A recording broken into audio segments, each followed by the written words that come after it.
Well, the final report of the Aged Care Royal Commission was released last week. There were 7 volumes, more than 1,000 pages, with 148 recommendations.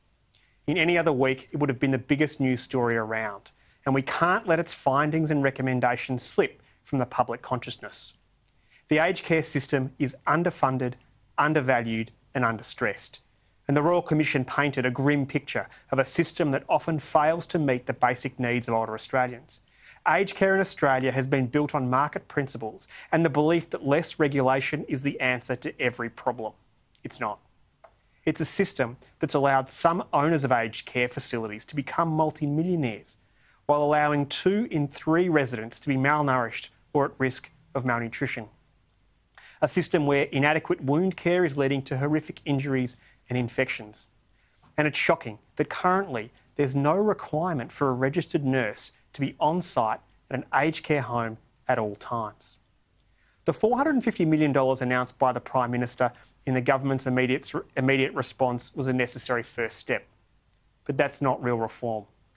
An aged care reform package must be a centerpiece of the next federal budget.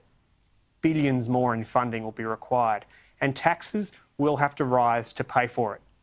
But more money alone won't be enough. Minimum staffing levels are needed, and those staff need time to care properly. Quality care won't be delivered by staff with insecure work. We can't allow aged care to follow the lead of disability services and see its workforce at the mercy of smartphone apps to find their next shift. The aged care system can no longer be based on light touch regulation and private profit.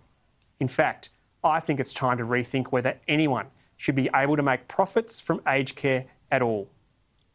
Too often, we see private profit being incompatible with quality care, where dollars come before people. The Royal Commission is our chance for real change. No more excuses. Let's get serious and change aged care for the better.